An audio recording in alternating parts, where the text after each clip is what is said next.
I'm delighted to welcome you to our conference, Fixing Science, Practical Solutions for the Irreproducibility Crisis, co-sponsored by the National Association of Scholars and the Independent Institute. We're quite pleased to have such a high caliber group of speakers, as well as all of you attending. We look forward to a learned and robust discussion. You can find information on the conference in the printed program, which is this, which was in your registration or kit, or you've been handed it when you registered. It also includes bios of the speakers and a bibliography on the subjects to be addressed this weekend. As background, the Independent Institute is a nonprofit, nonpartisan, scholarly public policy research organization that sponsors in-depth studies of major social and economic issues in order to boldly advance peaceful, prosperous, and free societies with a commitment to human worth and dignity. The results of this work are published as peer-reviewed books and other publications and form the basis for numerous conference and media projects. You'll also find in your registration bag a copy of the current issue of our quarterly journal, The Independent Review, and we hope that you will all subscribe. For the conference scheduled today and tomorrow, we will have 11 sessions, including an opening address today, and our speaker will be introduced in a moment. There will also be presentations at dinner tonight, tomorrow morning after breakfast, and at lunch tomorrow, plus a special closing keynote address tomorrow afternoon. As many of you know, many headline scientific findings in recent years have turned out to be false. They can't be reproduced, and if they can't be reproduced, it isn't science. Such failure is called the Irreproducibility Crisis. It can be the result of improper use of statistics, arbitrary research techniques, lack of accountability, political groupthink, and a scientific culture biased towards producing only positive results. By some estimates, half of recent scientific research could be irreproducible. But this problem has been building for years, at least awareness of it has been building for years. For example, in his 2005 paper, Why Most Published Research Findings Are False, Stanford health statistician John Ioannidis noted that, quote, several methodologies have pointed out that in the high rise of non-replication of research studies is a consequence of the convenient yet ill-founded strategy of claiming conclusive research findings solely on the basis of a single study assessed by formal statistical analysis, unquote. In 1996, the NYU physicist Alan Sokal published a now infamous fake paper in the journal Social Text, in which he combined postmodern philosophy with the theory of quantum gravity to claim, quote, physical reality, no less than social reality, is at bottom a social and linguistic construct, unquote. Now known as the Sokal hoax, he showed that postmodern, deconstructivist, radically subjectivist discourse is so meaningless, not even experts can distinguish between people who make sincere claims and those who compose deliberate gibberish. More recently, in 2018, three academics, James Lindsay, Helen Pluckrose, and Peter Boghossian, inspired by the work of Sokal, wrote 20 fake papers in what they called grievance studies, using deliberately absurd jargon to argue for unsubstantiated conclusions. 7 of their papers were accepted for publication in ostensibly serious peer-reviewed journals. 4 were in revise and resubmit stages, and only 6 were rejected until the media reported on the hoax, and suddenly 3 more were rejected. Defending on what now is called the Sokal squared, social psychologist Jonathan Haidt said, quote, the project was undertaken because there is a long-running and colossal violation of academic integrity in a few departments in the academy. There's a disciplinary norm in some fields and journals of publishing papers that take a particular political or moral position, whether or not they have scholarly merit. That was Alan Sokal's point in his hoax paper. As long as he seemed to be taking a social constructionist point of view, it didn't matter that the editors could not understand what had been written. Boghossian and his colleagues undertook a long, time-consuming, and career-risking project to stand up for academic integrity, by exposing what is arguably an academic subculture that tolerates intellectual fraud, unquote. And Harvard political scientist Yashit Monk said, quote, what they have shown in that certain journals, and perhaps to an extent certain fields, can't distinguish between serious scholarship and a ridiculous intellectual hoax, unquote. He further described a, quote, circling of the academic wagons, quote, unquote, to malign the hoaxers, noting that, quote, one thing remains incontestable in my mind. Any academic who is not at least a little troubled about the case with which hoaxers pass satire off as wisdom has fallen foul to the same kind of motivated reasoning and naked partisanship that is currently engulfing the country as a whole, unquote. Our Fixing Science conference is bringing together scholars from several disciplines to talk about practical ways to restore the enterprise of science. Sessions will explore how the irreproducibility crisis affects specific disciplines, including economic, health, and environmental sciences. Other panels will examine topics such as groupthink, paradigm narratives, and falsifiability. Throughout, we wish to focus on which reforms have worked so far to help us craft and propose initiatives to assist in advancing practical solutions to the irreproducibility crisis by scientists, civil society, and lawmakers. So without further ado, and joining me in welcoming you, I'm delighted to introduce Dr. Peter Wood. Peter is president of the National Association of Scholars, which has over 2,700 academic members. Peter received his PhD in anthropology from the University of Rochester, and he's former provost of the King's College in New York. Winner of the Caldwell Award for Leadership in Higher Education, he's the author of numerous books, as well as several hundred articles in print and online journals. He's also the publisher of the Association's quarterly journal, Academic Questions, and hosts the Association's weekly podcast, Curriculum Vitae. We're very pleased to be working with the National Association of Scholars. Please join me in welcoming Peter Wood.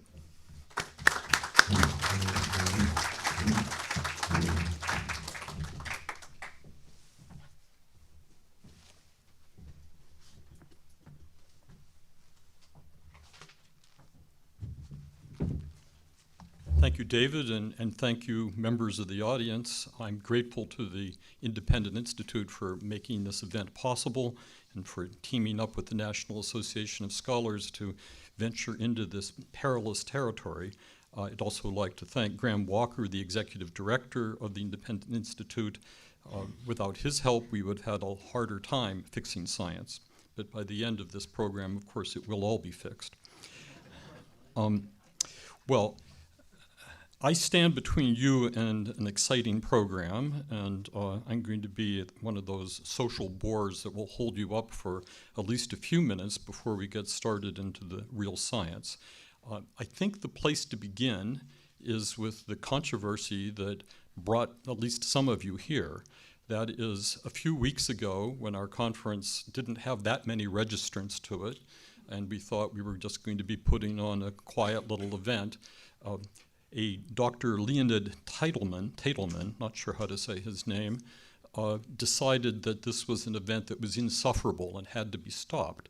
He first posted that opinion on his blog, and then he wrote to many of the speakers at the event and gave a series of reasons why they should withdraw and make this event a canceled one. Those four reasons were, first of all, that there were no women speakers on the platform of speakers. He didn't bother to find out why that was. We had invited a good number of women, but as things fell out, the people who accepted and the people who were doing work in this field turned out to be mostly men.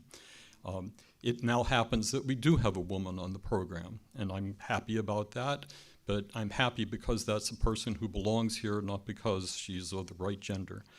The second reason why Dr. Teitelman thought we should not proceed was that the initials of our organization, the National Association of Scholars, happened to be rather similar to the initials of the National Academy of Sciences in Engineering and Medicine. And that he wanted to be sure that the speakers knew this in advance because he believed that we'd hoodwinked them, and people were coming because they thought this was a National Academy of Sciences event, and aha, we aren't. Well, True, we aren't. I don't find that to be a particularly worrisome thing. We've been called the National Association of Scholars since our founding in 1987. We've gone by the initials NAS from our very first newsletter, also in 1987. As far as I know, there's nobody in the world who's ever been confused for more than a nanosecond about the distinction between these two organizations. But if you are here in this room thinking that this is the National Academy of Sciences, now is the time to stand up and walk out in indignation. I don't blame you one bit. You fell for our ruse, and now you know. Well, the third reason that the event should be canceled was that the National Association of Scholars, he declared, is a climate-denying organization. Now, I don't believe I've ever denied the existence of climate in my entire life, but to be less facetious about that, the National Association of Scholars takes no position, no position at all on climate change, how much of it exists, what its causes are, what its remedies might be. We're a kind of free-thinking organization, one that welcomes argument and dispute. The part of the controversies surrounding climate change that concerns us is the banning of people who express any degree of skepticism. So we go out of our way to make sure that the skeptics are included, along with people who hold to the climate consensus view, so-called. Generally speaking, we welcome controversy in a world that has become controversy allergic. Well, the fourth reason is related to the third, which is that Mr. Teitelman looked at our program and saw that a good many of our speakers have nothing to do with climate science, one way or the other, and some of them are actually pretty orthodox upholders of the standard views in this field. But he took that to mean that we were tricking all those legitimate scientists into showing up at an event where we were going to be sneaking in bogus science and thus giving legitimacy or a platform to the bogus science. Well, I think all of the speakers now know pretty much what the lay of the land is, and you're not being tricked about anything. I think the one way in which we've tried to trick everybody is that this is a conference that really touches on intellectual history, philosophy, social policy, under the guise of being a science conference. But I think the scientists understand that as well, that science doesn't stay in a little box, it affects all of society. And this is an occasion where we're going to be addressing some problems that reach beyond that. Now, in answering Dr. Teitelman, I think I've probably introduced the National Association of Scholars as much as you need. A few more words about it, though. We are a membership organization. I'm pleased to say, since David last looked at our website, our membership has grown by about another 400, so we're a 3,100 member organization, and I hope it'll be a little bit larger after the next 2 days. So you're welcome to join if you'd like to. The National Association of Scholars doesn't do just science. We are a reform-minded organization that touches just about every aspect of higher education and increasingly K-12 education as well. So, for example, we just held a conference at Pepperdine 2 weeks ago, which was on the lost history of Western civilization. And we're very much involved in the dispute over the New York Times' so-called 1619 project, in which they declare that the presence of slaves in Jamestown in 1619 was the true founding of America. So that's the kind of thing we do. You can learn a lot more about us from our website or from talking to me or the other members of the organization who are here, which includes, among others, Richard Vedder, who is a member of our board. And the topic, I think, has been adequately introduced already. That is, we're talking about irreproducibility, and if you can say that word 3 times fast, you get a discount on your membership. The question of irreproducibility, in my mind, is really a question about the authority of science.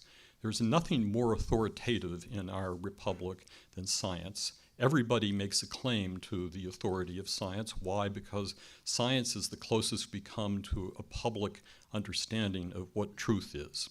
And even if truth has now been battered a bit by postmodernists and people who think that it should never be taken as an absolute, truth is still something that matters very much to the American people.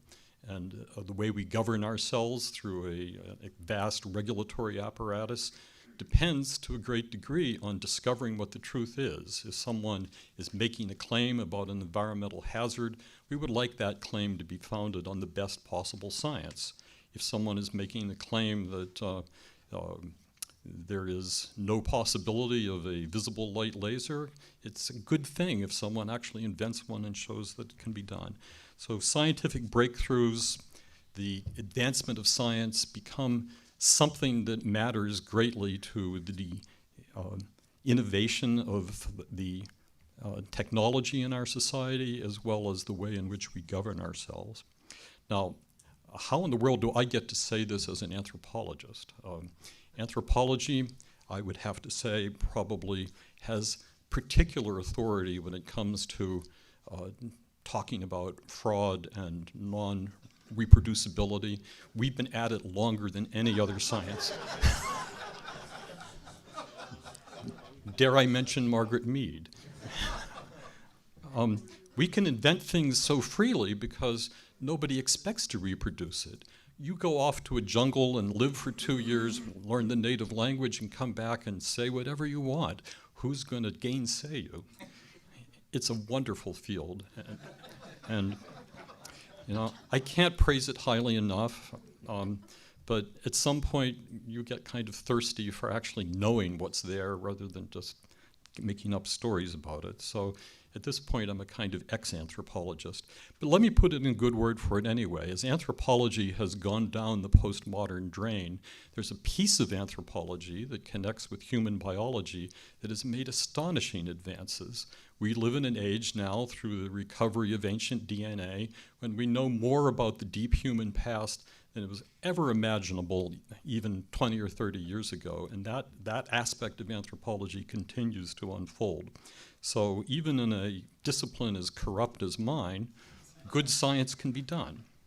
Now, I think I should say a word or two, or maybe more than that, about why we're doing this now. There are conflicting views about the irreproducibility crisis. There are respectable people arguing that there is no such crisis, or irreproducibility has been with the sciences from the beginning. It's always there. Why treat it as a crisis now? Well, there are these studies that show an alarming number of published papers are irreproducible. Those need to be taken into account, but is that any different from the way it was 100 years ago? Who knows? Nobody's actually done that. I do think that there are some conditions that affect the way science is done today that may make the problem harder. We now deal in the realms of the very small, the even smaller, the smaller still, the very large, the very, very large, the near but inaccessible, the very various, the heterogeneity of things, the hard to visualize, the very fast, very slow, and the very complex. Well, science has always had an eye for these sorts of things, but technology has driven us to the point where we can measure things that would have just been considerably immeasurable in the past. That also opens up the possibility for lots of mistakes and lots of doubts. If we're measuring things in the parts per trillion, who's to really say we're getting it right? We have to trust a bunch of people that we don't know very well, and frequently we find they're not very trustworthy. They make things up. Not maybe as much as anthropologists do, but still.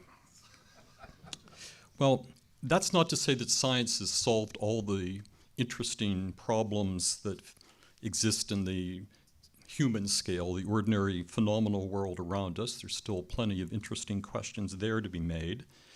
But I think that when we deal with the question of why now, we have to realize that science is doing more difficult things more often, and that leaves the door open for a lot more mistakes. So I want to maybe just add to that a little bit on what I expect to hear over the next 2 days. The dangers that we face, some of them are self-evident. There are people who commit conscious fraud. They do so in search for money or acclaim to advance their careers. There's others who are engaged in a kind of self-delusion. They're just so sure they're right that they proceed as though that's a given that they're right. And I think there's a lot of that around. And I also think, and I don't have quite a single word for this, but there's a combination of fraud and self-delusion, fraud-delusion, something, in which the scientist believes he knows the right answer, has done valid work trying to get to the right answer, and things just don't quite work out right. So he nudges the data a little bit, fudges here and there. And he tells himself, it's okay because this is the right answer, and if I don't get it quite right, the next person will. My procedures might be a little shaky, but we're on the right path here, and what's the harm of announcing this result? So self-delusion and fraud come together. Step by step, that person sinks into a quicksand of supposition that others are going to walk on or even try to build on.